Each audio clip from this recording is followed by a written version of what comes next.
Good morning, everyone. We're continuing here in KITZUR Shabbos. My apologies for the long delay. Baruch Hashem, I was in Eretz Yisrael for the last 10 days and wasn't always able to get to the Sarm to record, but now we're back, and in Mitzvah Hashem, we'll continue learning through the halachas of Shabbos. And this is called Meleches Goizes, the malacha of shearing, removing hair from the skin.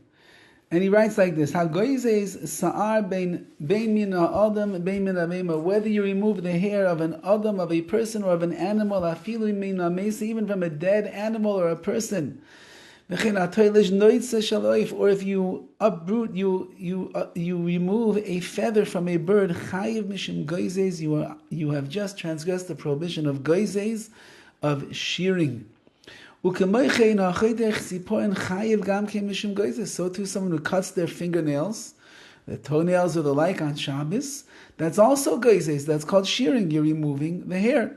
Even to remove them with your fingers, not with a nail cutter or scissors or like. Even that is asur.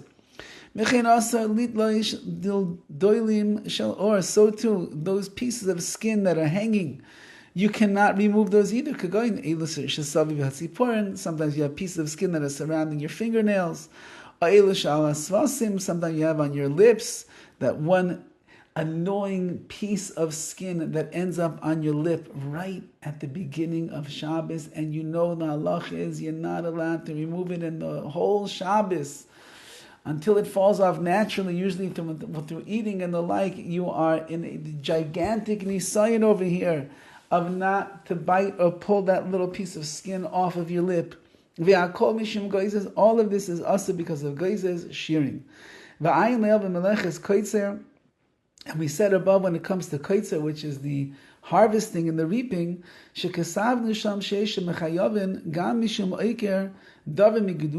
also have a problem over here that you're removing something from its place of growth, the skin, or the nail, or the like. That's all from the place of growth. That could also be KITZUR. That could also be in the realm of harvesting and reaping also. So you might transgress two prohibitions over here for pulling off a little piece of skin from your lip or your nails. Number one, goizes, shearing. Number two, harvesting. Says the KITZUR further, goizes mimesa, shearing from a dead animal or a person. We already said that shearing also applies to a dead person or animal. You're not allowed to remove the hair or the wool from the skin of a dead person or animal. It doesn't matter whether you skin the animal or not. And the meaning doesn't matter whether the skin is still attached to the animal's body or it's already off. You cannot remove feathers from a dead bird. Even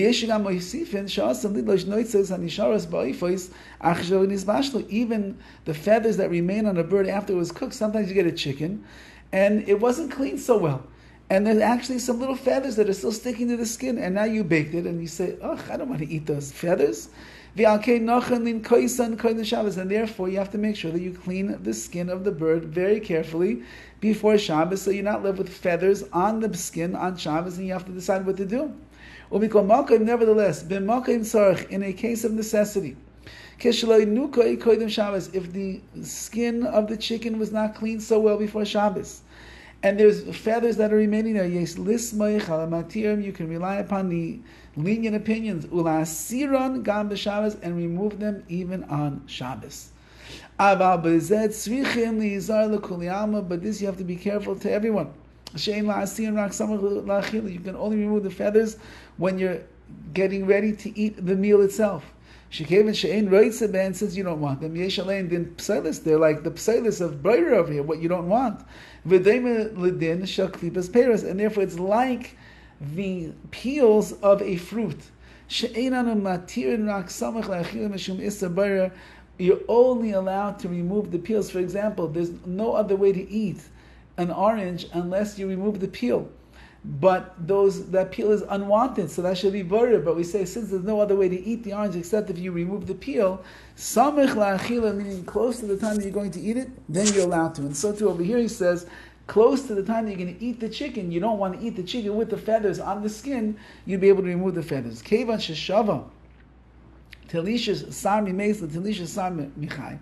Since that removing the hair from a dead body is the same as removing it from a live one, tzvichim nizar keshaloshin b'Shabbos begadim shenasim ma'urois bi'or sheish lein adayin hasaros. You have to be careful when you wear something on Shabbos that has animal skins that still has hair on top. For example, me'il parva, like a fur coat. A fur coat is loaded with the hair and the skin of an animal. You cannot remove any hair from that coat. Because if you do, you transgress the prohibition of goizes of shearing. And we'll continue tomorrow. Be'ez Hashem, have a wonderful day.